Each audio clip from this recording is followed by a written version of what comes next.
The Feral Stars. Book 2, The Drowned Academy, written by Arden Halloran. Chapter 1, The Schoolhouse.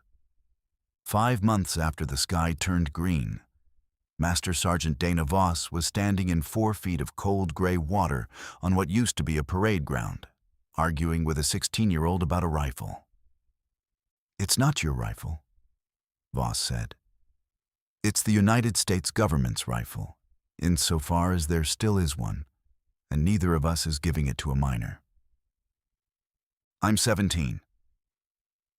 "You were 16 when you got off the boat this morning. I have the manifest." The girl stood at what she believed was attention, chin up, chest deep in the flooded quadrangle of the old Gulf Coast Military Academy, shivering in a way she thought Voss couldn't see. Her name was Tran, Adele M. of the Macomb Shelter, and she had ridden a supply barge 100 miles through the drowned country to stand in this water and lie about her age.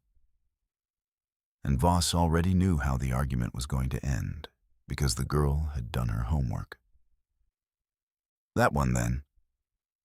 Tran pointed past Voss's shoulder to the seawall, where a figure 2.5 meters tall stood gray and motionless against the gray sky like a surveyor's mistake, a rifle slung across its back. "The alien carries one. It's got names painted on the stock. I've seen it. One of them's Train." Her voice didn't crack, which cost her something. "That's my brother on that rifle, Master Sergeant. You take his name to your war, you take me." 19 years in the Guard had taught Voss that most of soldiering was standing in water, being patient, getting people who had every reason to say no to say yes. Nobody had trained her for the other problem, the one the war kept handing her, which was a whole species that would not stop saying yes. "Signal section," Voss said. 6 months. "You'll be 17 for real, and you'll know the net's better than God. Then infantry, if you still want it." "I'll still want it." "I know," Voss said. "That's the whole trouble with this planet. Fallout." The Academy, everyone had started calling it that within a week. Small a, then somehow capital A, the way names happen. Sat on the drowned coast east of Gulfport, on the campus of a military school that had been teaching boys close-order drill back when the state of Mississippi was the most dangerous thing in the galaxy anyone local believed in. Hurricane season and a broken levee had put the parade ground under 4 feet of gulf. The harvest had done the rest, which is to say it had done nothing at all. The coast for 60 miles either side was stripped, blank, sieved down to mud and the bark-peeled bones of oaks, and the swarms had moved on north and west, following the biomass up the river systems like a checkout line. That was the discovery that made the Academy possible. And Voss had it from her own notebook, from the week the world ended. They're eating the swamp first because the swamp doesn't run. The harvest didn't hold ground. It held appetites. It did not come back to an empty pantry, which meant the safest place on the Gulf Coast, the only real estate on Earth with a certificate of inspection from the enemy itself, was the ruin it had already eaten. So humanity built its schoolhouse in the one place the wolf was done with, and trained in the water. Because the water was where the war was. Orders had found her in November, which was itself the news. The mountain was talking again. Cheyenne, or whatever answered to Cheyenne now, patched down through the salt dome shelters and the ham nets, and, for the last 40 miles, a laminated sheet of paper in a shrimper's dry bag. The order had a tasking number, and Voss copied it into the notebook next to the one the dead general in Baton Rouge had given her, because she was collecting evidence that the chain of command kept existing, the way you keep a photo of somebody in the hospital. The order said, "Raise and train 10,000. It said, "Doctrine at commander's discretion." Then, in the flat prose of a staff officer typing by candlelight under a mountain, it said the thing that made Reyes laugh out loud when she read it to him. A laugh with no floor under it. Nothing in the current inventory of Allied planetary forces has ever defeated the enemy in open engagement. You are not directed to change this. You are directed to make it possible. They want West Point, Reyes said.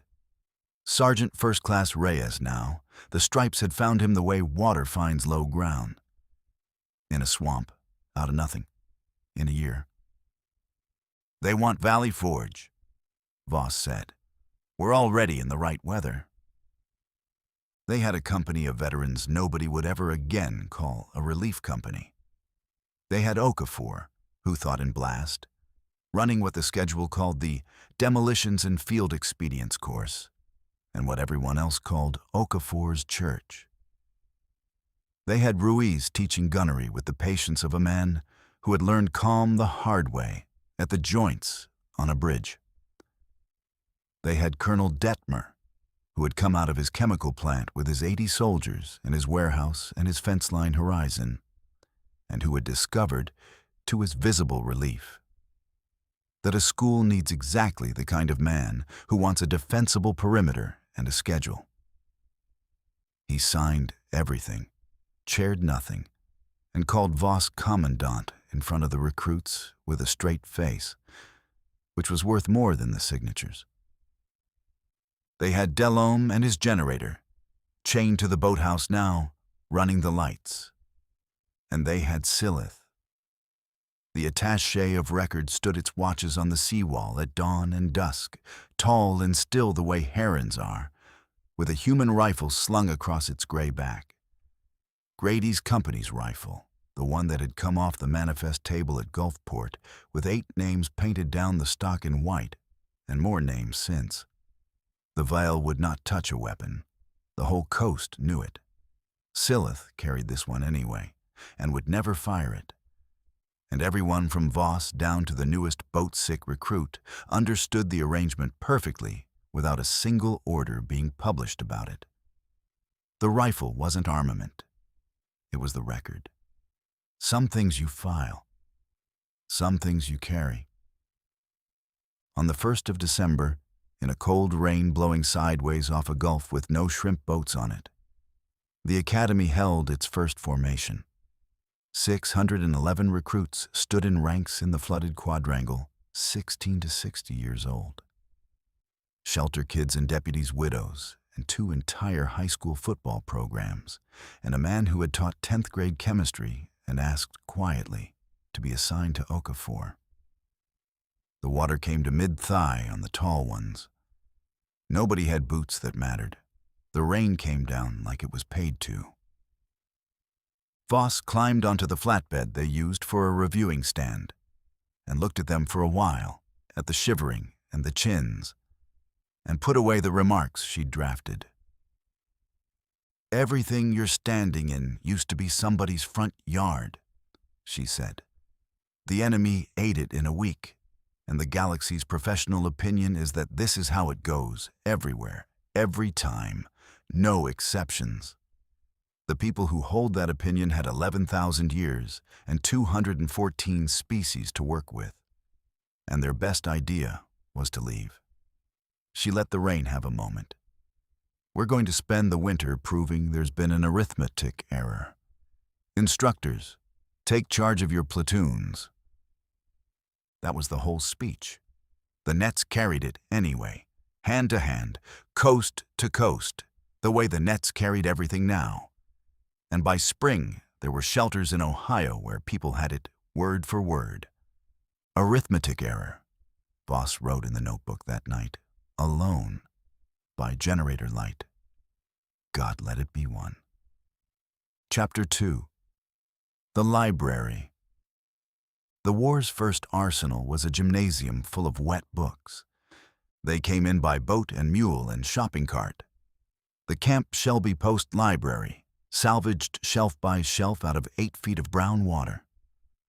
the collections of 3 drowned universities, a retired colonel's study from Slidell, delivered by his widow who stayed to catalog it, VFW basements, the astonishing military history holdings of a man in Wiggins who had never served a day and had died defending, per his neighbors, a Costco pallet of ramen with great fire discipline.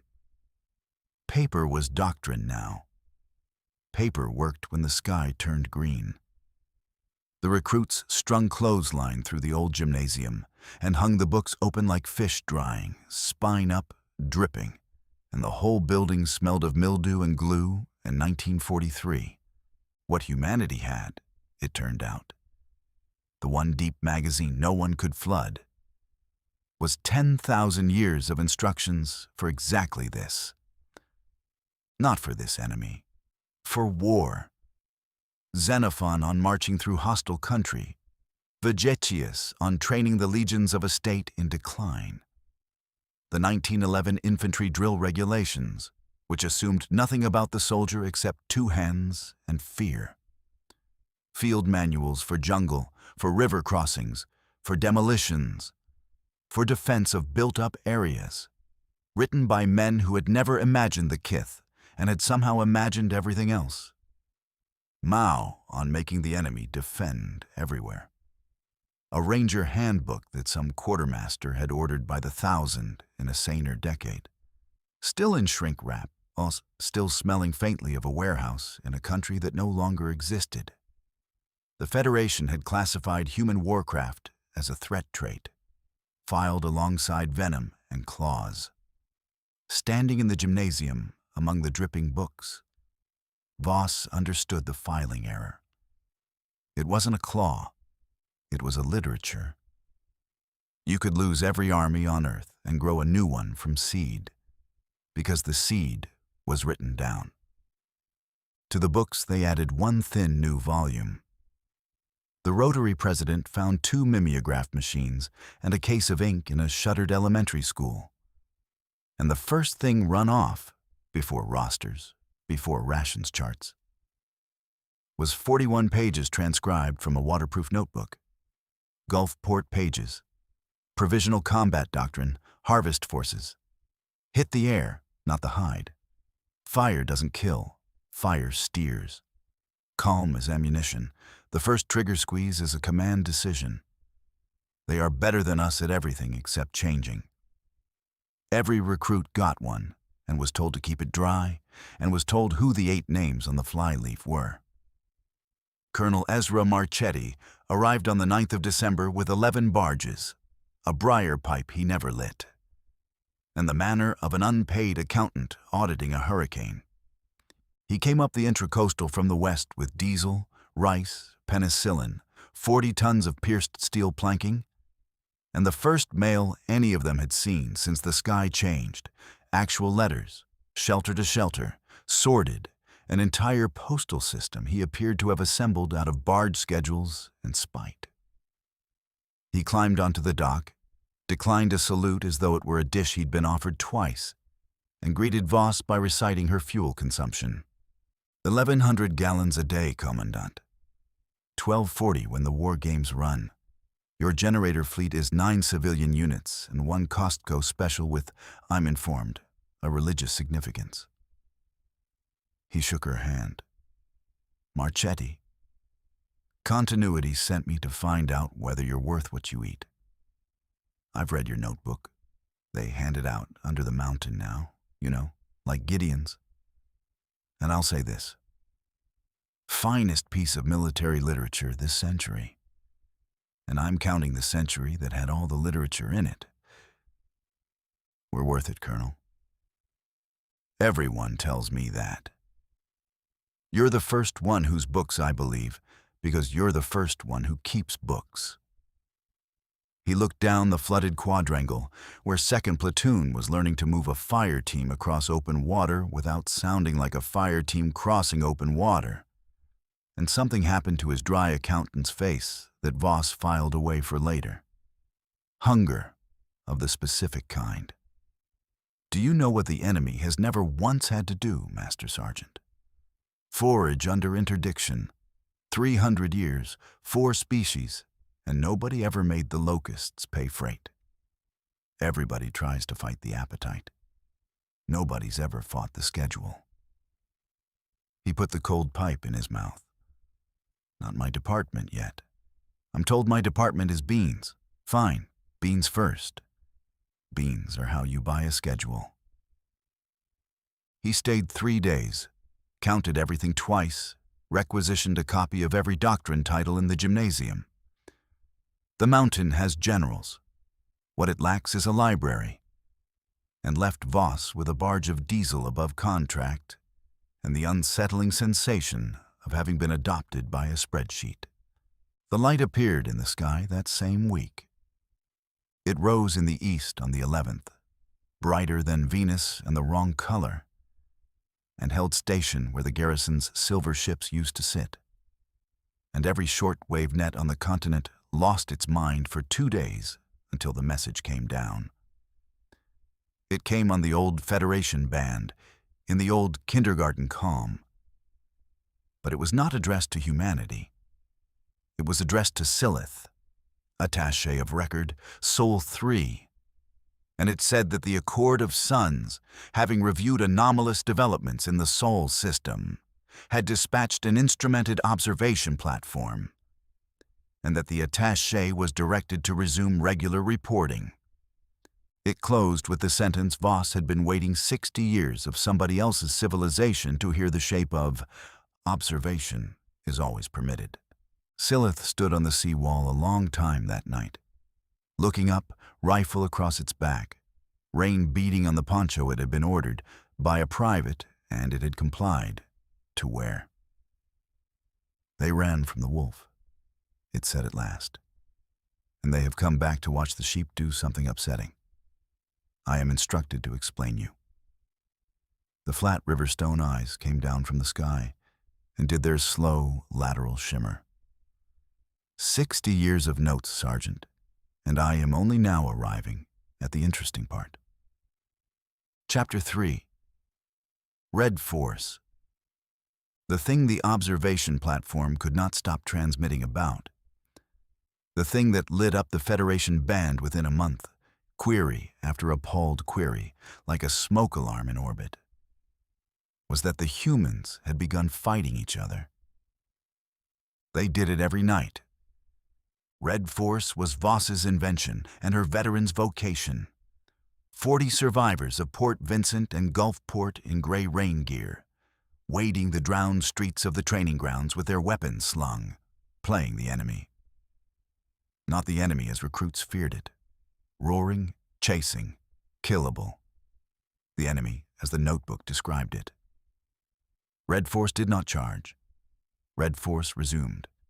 It moved in slow, overlapping arcs, and it did not care about you.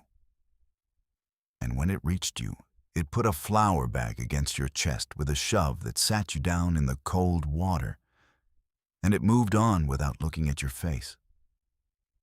And the instructors had discovered that this, the not looking, broke recruits faster and taught them deeper than any amount of shouting had broken or taught anybody in the previous 10,000 years. One shot brings all of us. Reyes told each new class, standing hip-deep at the head of a flooded avenue with the ruined oaks down both sides. Same as the real thing. So the question tonight isn't whether you can shoot. Everybody can shoot. The question is who among you can decide. Then Red Force came out of the dark water without one single sound, and the night sorted the class into its futures. It was training with the skin off, broken wrists in the grapple pits, hypothermia enough that Okafor's chemistry teacher built warming barges and a triage ladder. Live fire lanes where Okafor detonated real charges at calibrated distances, so that no recruit would ever meet overpressure for the first time in the presence of the enemy. The first one's free, he said. Every class laughed, and every class flinched, and that was the point of buying it. And in the 3rd week of January, it killed a boy named Landry, 17 years and 1 month, of the Bogalusa shelter, who went under during a night crossing with full kit and was not missed for 4 minutes because his whole fire team was maintaining noise discipline, which is to say, he drowned because he was doing it right. Voss wrote his name in the notebook with the 8 from the bridge. She rewrote the crossing drill.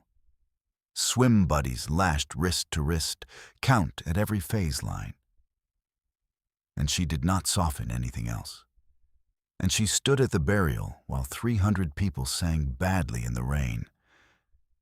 And afterward she sat alone in the boathouse for 1 hour with the door shut and traded the piece of herself the night was asking for, and went back to work. The water was the enemy's terrain.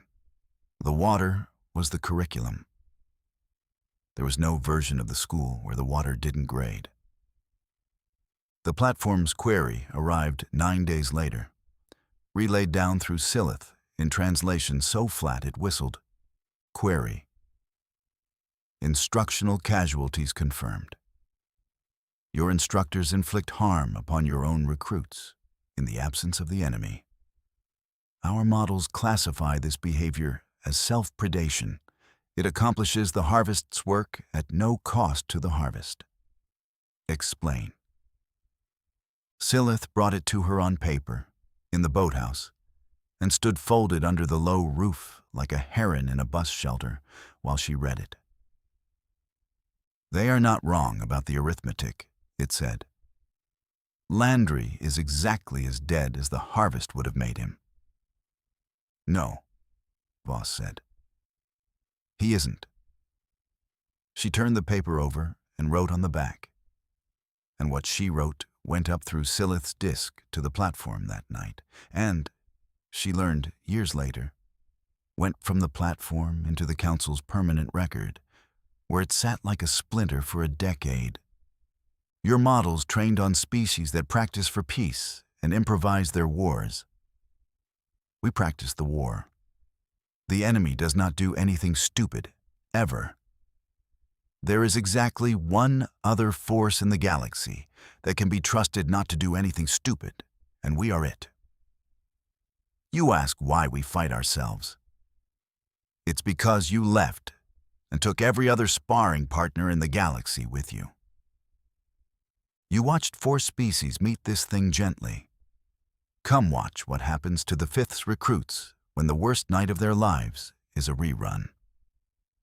The platform did not reply for 11 days. Then it asked, in the tone Sillith said, of a physician requesting to observe a surgery it disapproved of, for the war game schedule. The recruits beat Red Force for the first time on the 8th of February. It was trans class, though Voss was careful for years about saying so. Signal section had no business winning a force-on-force problem, and won it anyway, with a trick that made Okafor laugh until he had to sit on a bollard. They took one of the camp generators out on a barge, set it running in a flooded side street with 2 ponchos rigged over crates beside it like sentries, and ambushed the ambush. Red Force, veterans, the best night fighters on the continent, came to the light and the hum, because the light and the hum meant people. And Red Force ate flour from 3 directions for 90 glorious seconds. Voss debriefed it herself. She kept her voice flat, which everyone present understood to be the highest award the Academy gave. You baited a lure with a machine, she said, for an enemy that comes to machines. Where'd you get it? Tran, 17 now for real, still had flour on her hands. Gulfport, Master Sergeant. The shuttle. The whole coast knows the story. The generators singing, and them coming to the sound. Everybody tells it like it was the bad part. She shrugged, and the shrug was her brother's, and Voss's chest did something she filed under later. Seemed like it could be a good part. They come when called, so call them. Voss looked at the flour and the barge and the future, and took it up the chain that same night. They come when called, she wrote to Marchetti and the Mountain, on paper, in triplicate. Request permission to call one. Chapter 4. The Bait.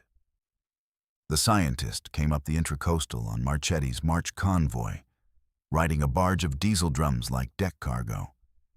And Reyes was on the dock when she stepped off, and the war stopped mattering on that dock for about 90 seconds. "You're alive," he said. "You're bald," she said. And then they were holding on to each other in front of 600 recruits, and neither of them cared, because the last message between them had been a text on the first morning. Garrison ships are leaving orbit, all of them. Sent from a facility everyone assumed had gone into the mud with the rest of the world. Dr. Amara Okonkwo Reyes, the cousin at Michoud, married into the family, folded into it the way the Reyes family folded everything in reach. She'd been NASA once, planetary protection and astrobiology, which had made her a professional theorist of a subject with no specimens. Then the specimens had come to her. She'd spent the winter in the salt labs under Poydras with the downlink trickle from the lunar yards, where human engineers and the evacuated Vael were reading the 13 archive cores by tight beam ration, a few terabytes a night, 300 years of the Accord's perfect useless autopsies coming down like manna with the nutrition removed. She set up in the old chapel with her crates and her whiteboards, and on her second night, she told the assembled instructors the thing the Accord had known for 3 centuries, and never once said out loud where a soldier could hear it. The strippers have no center. You know that. You paid for it. She chalked a shape on the board, a long segmented hull. The grain elevator's silhouette every one of them saw with their eyes shut. The mature forms are different. A harvester coordinates its swarm. Something has to do the coordinating. She drew a mass forward of the midline, deep, braided. The Accord's files call it a chorister, a node, signals architecture, dense as a brain because it's doing a brain's job. Every harvester has one. She put the chalk down. "Master Sergeant, you wrote that they have no place where the mattering happens. Correction from upstairs. The big ones do. It's just inside where nothing in 300 years has ever reached." "And you want one," Voss said. "I want one intact," Amara said. The Accord dissected exactly 0. Because the Accord never held a battlefield for 5 minutes. Because the Accord never had a battlefield. "Give me a chorister and I'll give you the swarm's grammar. Ranges, protocols, what they say to each other when they're winning. Maybe how they choose what to eat first." She looked around the chapel at the scarred instructor cadre, and her voice went careful. A scientist quarantining a hope. Maybe what they are. Nobody knows what they are. The Mountain's answer to Voss's triplicate had come back with Marchetti's convoy. And it was yes. And it was more than yes.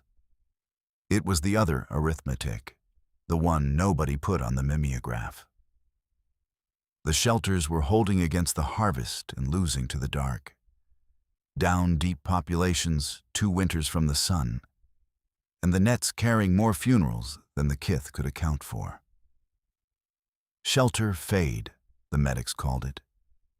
People stopped eating or walked up top at night without their rifles and didn't come back. The species that converted grief to fuel was discovering the one shortage it couldn't improvise around. It had no victory anywhere on Earth to burn.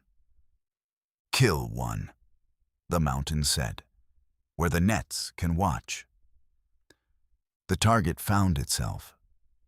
A mature harvester was working up the Pascagoula drainage, slow and huge, sieving the river swamps with its outrider swarm ahead of it like weather, 11 days out from the coast at its patient walk. And on the coast, at the head of the drainage, drowned and stripped and structurally magnificent, sat the Ingalls shipyard. Cranes like dead cypress, a dry dock 600 feet long with its caisson gate still sound.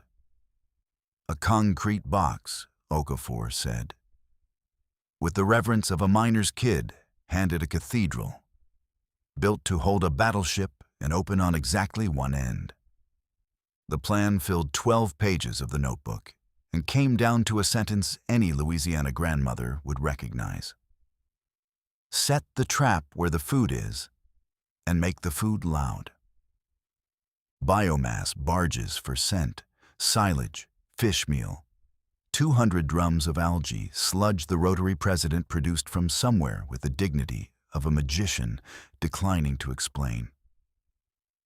And in the middle of the bait, singing, the thing the harvest had learned at Gulfport to associate with a meal worth converging on.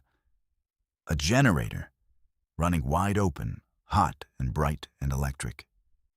The dinner bell of the human race. There was only ever one candidate. Delhomme had the chain off before anyone finished asking.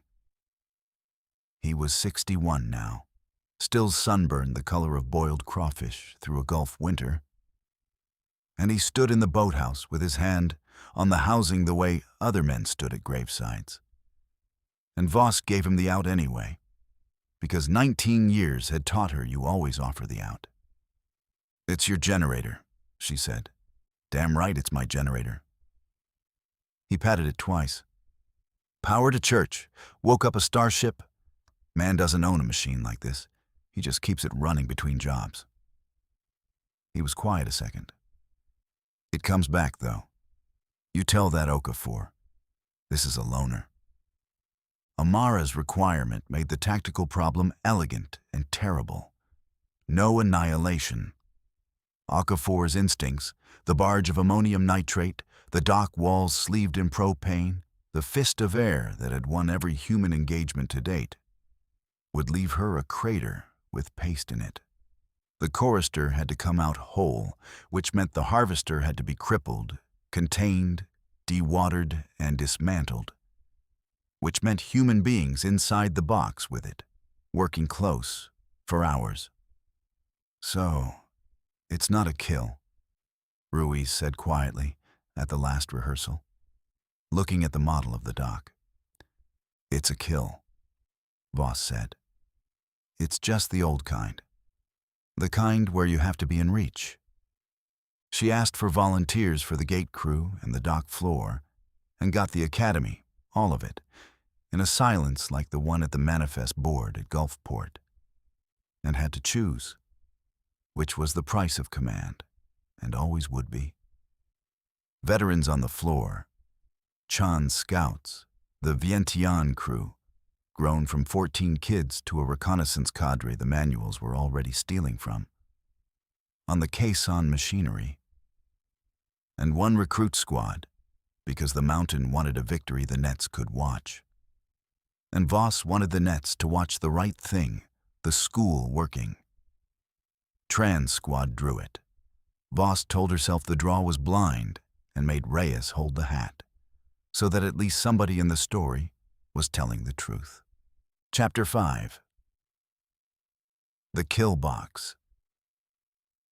The harvester came down the last mile of the Pascagoula Channel at 0140 on the 19th of March, in a cold rain, preceded by its swarm, and the Academy let the swarm through. That was the hardest order Voss ever wrote, and she had written it herself in red grease pencil on the operation sketch. Outriders pass. Nobody touches the pickets. The store is open. Strippers by the 100 came up the channel banks and through the drowned shipyard fencing, quick and wrong-jointed and silent. And human beings in scrape holes and flooded pipe trenches lay still and let the enemy flow past them at arm's length, at breath's length, because one shot wakes all of them. And the first trigger squeeze was a command decision. And the command had decided, not yet. 51 weeks of the war had come down to a species holding its breath. The bait sat at the head of the dry dock, 600 feet in. 3 biomass barges rafted together, reeking, warm, and on the center barge, lashed down, running wide open with its cyclops work light burning. Delhome's generators sang the only hymn it knew. The harvester heard it or smelled it, or whatever verb the enemy's grammar used. Voss watched from the crane cab, 200 feet up in the rain, as the shape that filled the channel changed its mind. A wall of wet slate the size of a grain elevator deciding, with the slow certainty of weather, to come and eat the light, and turned in over the sill, into the concrete throat, pushing a bow wave that broke over both dock walls, and the whole night narrowed to the gap behind it and the gate. "Case on," Voss said once, into the wire, telephone wire, field phones, because radios called the enemy and paper couldn't shout. And Chan's crew started the winches. The caisson gate had been engineered to seat itself against a machined sill in a calm harbor with tugs to help. It had not been engineered to close behind 60,000 tons of active appetite in a rainstorm while its machinery house filled with strippers. Because the swarm understood, not the trap, there was no evidence, then or ever, that the swarm understood the trap. But it understood that its center had entered a place its outriders had not. And the outriders turned in the dark, like 100 phones ringing at once, and converged on the gate. The next 9 minutes were the price. They came in over the wall of the machinery house, and the fire lanes lit, diesel in poured lines, propane claymores at the calibrated distances, fire steering them, spending ground to buy direction. And Chan's crew kept the winches turning in a shrinking box of light. Ruiz's guns worked the joints from the far wall, short bursts, calm as arithmetic. Tran's squad held the pump house door with flower drill precision and live ammunition, and did not do one single stupid thing. And later Voss would tell the Mountain, in writing, that the school had graduated in those 9 minutes, at that door, with the certificate signed in overpressure. The gate seated at 0152. Chan seated it. The winch drum on the north side took a stripper's full weight and stalled with the caisson 8 inches proud, and Chan went up into the machinery with a pry bar and his cousin's dog tags, and put his shoulder into a gear. No schematic said a man could turn, and it turned, and the gate went home into its sill with a boom they felt in the crane cab, and the strippers took him. Voss put 2 sentences about it in the notebook and never read them again. The Vientiane crew held the house another 4 minutes until the fire lanes did their work. And then the swarm outside the box did what the notebook had always said it would do. What it had done at Port Vincent, what it did everywhere, forever. It stopped pressing and resumed, and flowed back into the dark to eat something that wasn't defended. Inside the box, the old kind of kill began. Okafor's charges were laid in the dock walls at the waterline, shaped, sequenced, faced with pierced steel planking to throw the fist sideways, hit the air, not the hide. And he fired them by wire in pairs as the harvester reached the bait. And the confined overpressure in that concrete throat was a weapon no open battlefield had ever let humanity build. The blow did not kill it. Nothing was going to kill it quickly. Amara had been honest about that. What the fist did was what 51 weeks of notebooks said it would.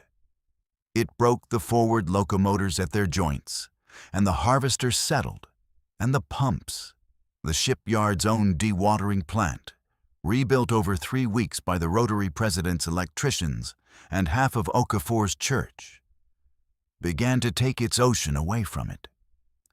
It took the rest of the night. Voss made herself watch all of it, because she had put people in the box and watching was the tax.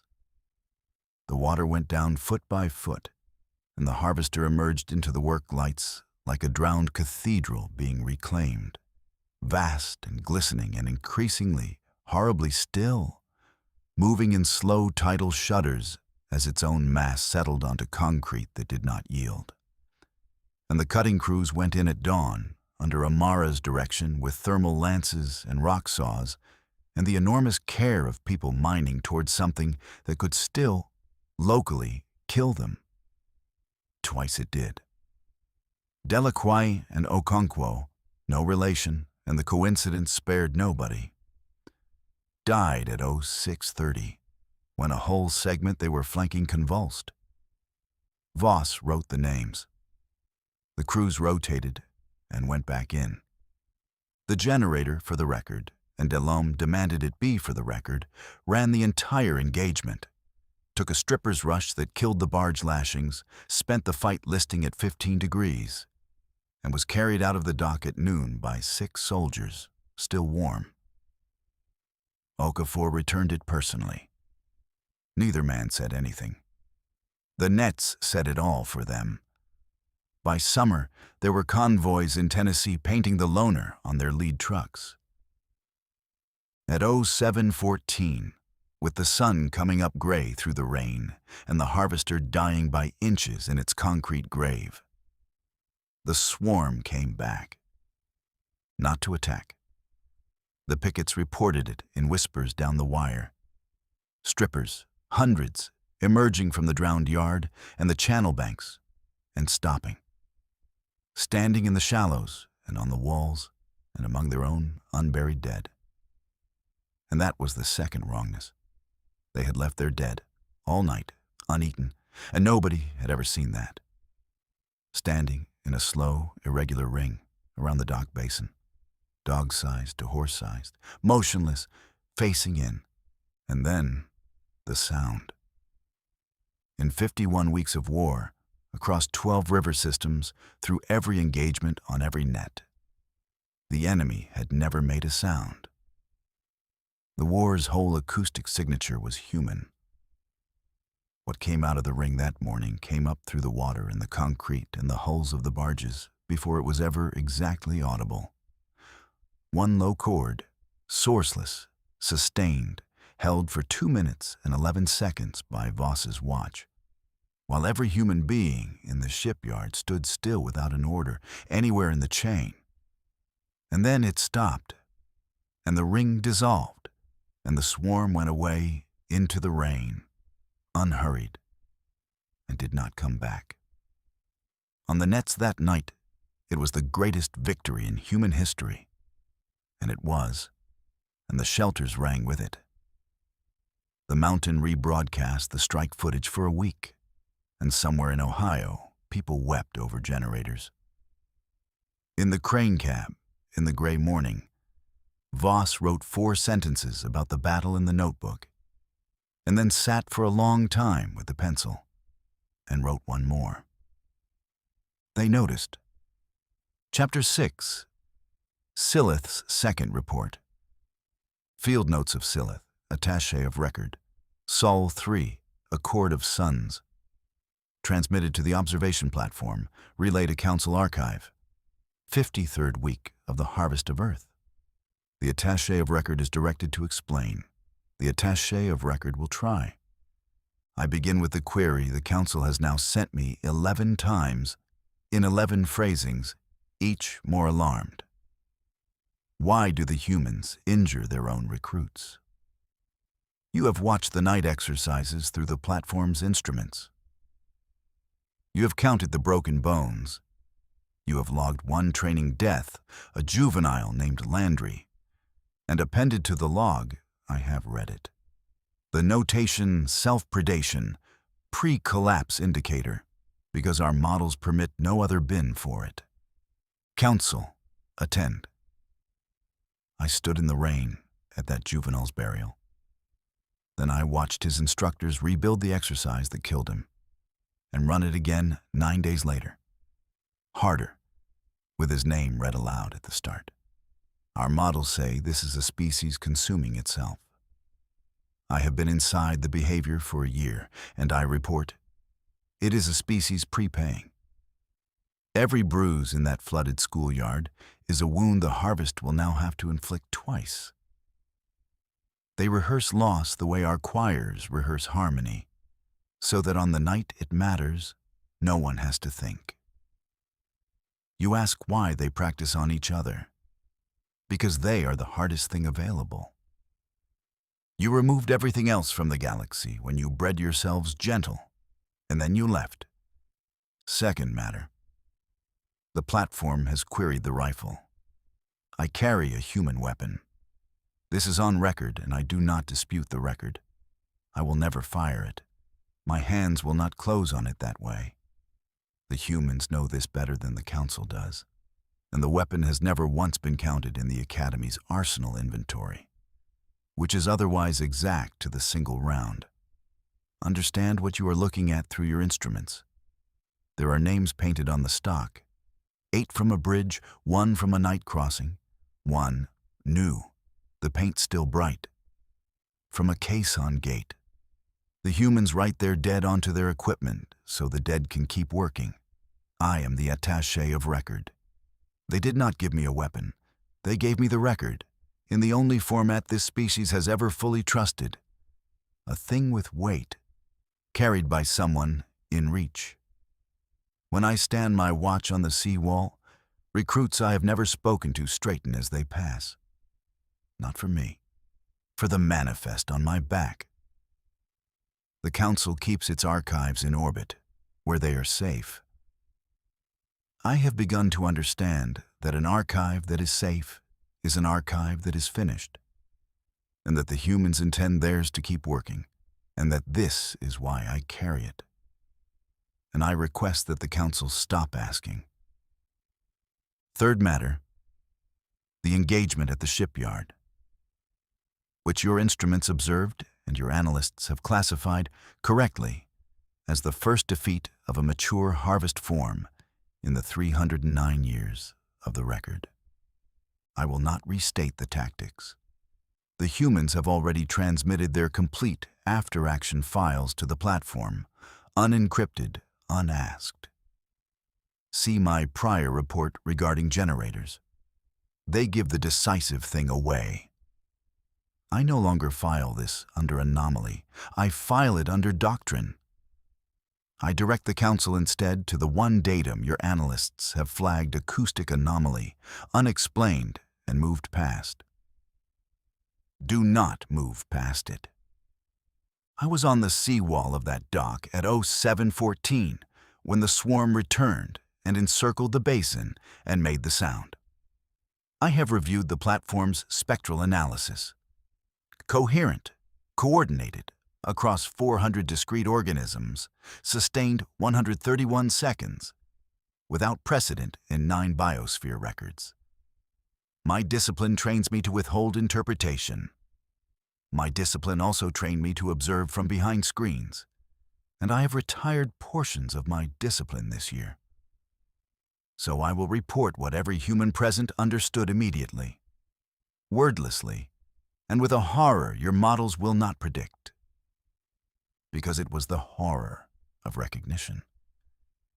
Council, they stood among their dead, whom for the first time they did not consume, and they faced the place where the Great One lay dying, and they sang one note and left.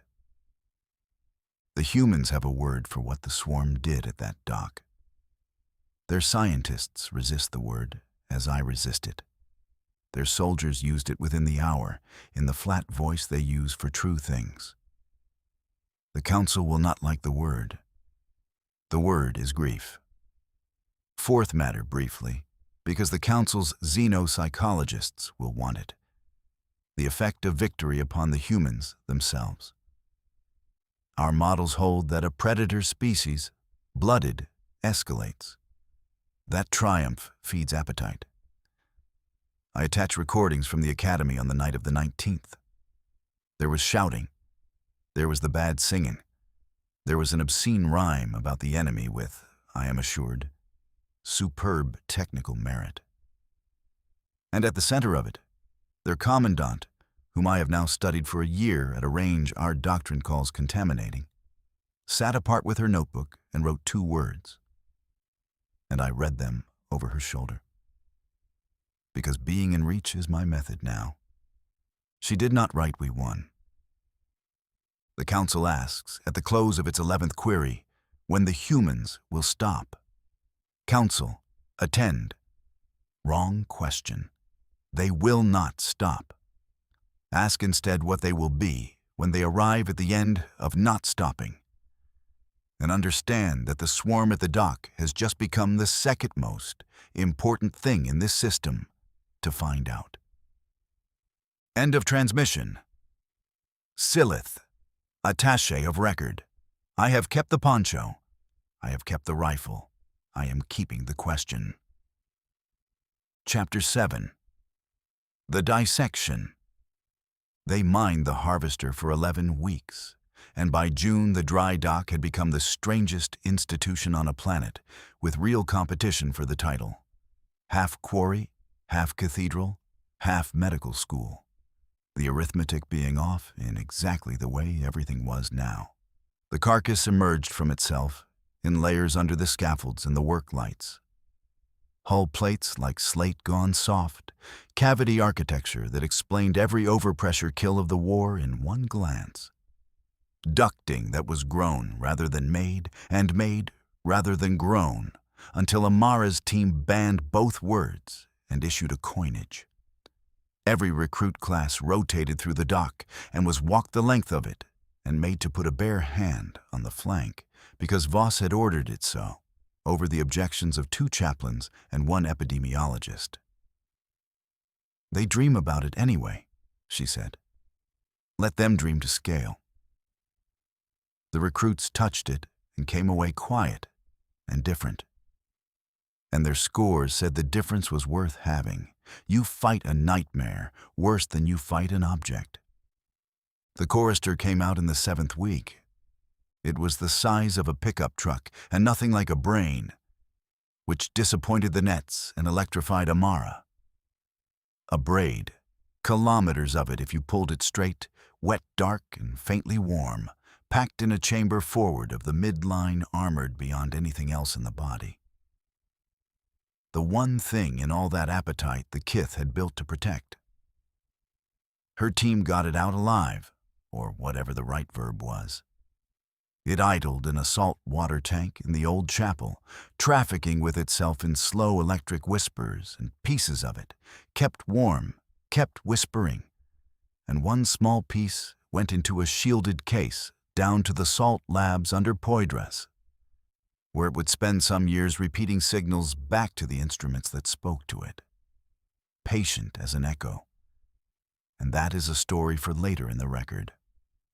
What Amara found, she brought to Voss on a June night with the frogs still gone and the generator humming through the boathouse wall. And she laid it out with the fussed-over care of a scientist carrying nitroglycerin. 3 things, she said. First, the chord, the sound at the basin. It wasn't a signal to anyone. I've matched it against the chorister's dying traffic. The harvester was broadcasting the whole time we were cutting, a repeating structure, degrading as it went. The swarm at the rim wasn't transmitting. It was receiving and holding the signal, all of them in phase. She set down the first sheet. They came to listen to it die, Dana. That's what the sound was. 400 of them holding its last broadcast at once, out loud. Second thing? Second, it propagated. She laid down the map, and the map was the part Voss never forgot. 3 river systems, the Pascagoula and the Pearl and the lower Mississippi, every known swarm plotted, and beside each a time. Every harvester in 400 miles went still when ours died. Not evasive. Still. Stopped feeding between 30 and 40 hours, and the stillness spread outward from the dock at almost exactly signal speed. It's a wave, Dana. Loss went through the fleet like a wave. The Accord watched these things eat 4 species and filed them as weather. And I am telling you, with instruments, that weather does not do this. The swarms can feel loss. Whatever feel means at that scale, and I don't know what it means. Nobody in 215 species knows what it means. The loss registers, it's shared, and it matters to them. Voss was quiet a moment. 19 years, and then this one, had taught her to hear the third thing coming before it arrived. The way you hear the caliber in the first syllable of a casualty report. And third, when the stillness ended, they were different. Amara's voice went flat and careful. The lure dot is dead. Harvesters don't approach energy plus biomass signatures anymore, anywhere on the continent. 6 weeks, 0 approaches. They send out riders to probe first, and they've started moving in pairs, mutually supporting, and yesterday a swarm on the Red River declined to enter a confined channel with 1 exit for the first time in the entire record. She pushed the last sheet across and didn't let go of it right away. You wrote that they're better than us at everything except changing. I'm here to amend the doctrine, Master Sergeant. They've started changing. It grieved, and then it learned. Those are the same discovery. That's what I came to tell you. And I've been sick about it for a week. Because I know exactly what the mountain heard when I briefed them. And it wasn't the wonder of it. Her jaw set. I told them first contact. The first evidence in galactic history that the harvest has an inside. That there's something in there that can hurt. And they asked me, in these words, whether grief is targetable, whether we can do it again, bigger on a schedule, whether we can farm it. She let the sheet go. I found the enemy's heart, Dana. 51 weeks into a war of extermination. And my species' first question was how to break it in a repeatable way. And my second worst fear is that it's the right question. The generator hummed through the wall. Somewhere out in the dark quadrangle, a fire watch was singing, low and off-key and entirely without orders, because that was the sound this army made instead of silence. You want me to tell you we won't use it? Voss said. I want you to tell me the truth. You're the only one left who bills at that rate. Then here it is. We'll use it. We're the species that conscripts its own dead. We'll use anything. That's what the Federation got right about us. That's the whole file. Voss looked at the map, at the wave of stillness spreading down the rivers, and did not fold what she was feeling flat for once. Because Amara had earned the sight of it. And here's the other half, and it's also true. Grief is the only thing that ever taught us anything. Every doctrine in that gymnasium is a casualty list with the lesson attached. If loss is how that fleet learns. She tapped the map. Then somewhere in there is the first thing in 300 years the harvest and the human race have in common. And I've been to enough funerals to tell you that's not just a targeting solution. That's a language. Somebody someday is going to say something in it besides fire. She wrote in the notebook that night, at the bottom of the doctrine pages, in the flat quartermaster's hand that was already being taught to children in shelters she'd never see. The enemy can be hurt in the part that remembers. And underneath, smaller, not for the mimeograph. God help anybody, a thing like us, learns that about. Chapter 8. Graduation Day. The first class graduated on the 14th of July, in the flooded quadrangle, in water gone warm as bathwater and a heat that made the dead oaks shimmer. And the academy did it the only way it knew, which was wet, armed, and on schedule. 541 of them stood in ranks where 611 had stood in December. the arithmetic of the winter. And Voss made sure the nets got the real numbers, because the school's first doctrine was that you wrote things down plainly or not at all. The colors were a flag sewn from poncho fabric by the Rotary President's Widow Committee, and the class had a name, because trans cohort had voted on it. A vote Sillith observed from the seawall that took 4 minutes, a figure the attaché of record transmitted to the council without comment. The name was painted on the boathouse wall in the same white as the names on the rifle. Class 001, Grady. They read the roll of the winter's dead before they read the roll of graduates. Landry, Delacroix, Okonkwo, Chantavong, whom the whole coast had called Chan, whose scouts stood in a rank of their own with his gold script name on their shoulders now instead of Vientiani's. And then they read 541 names into a hot gray sky. And each graduate crossed the flooded ground to the flatbed and got a mimeographed doctrine book and a handshake. And the ones assigned to Demolition's Gate, from Okafor, a solemn warning that the first one was no longer free. Marchetti arrived on day-late barges. Punctuality is for people whose rivers cooperate. With the graduation gift of a working ice plant, and the reason the mountain had really sent him, which he laid out that evening in the chapel, on Amara's commandeered whiteboards, for Voss and Detmer and the instructor cadre, with a cold pipe in his teeth and a stack of manifests under his arm like sheet music. I'll open with the good news, because there's less of it. He chalked a tally. Continental attacks on fixed defended sites per week at midwinter, 19. Last week, 4. Your victory did that, and your school did that. The swarms have learned that defended humans are expensive, and they are. This is in the chorister data, Doctor, correct me. They are economical.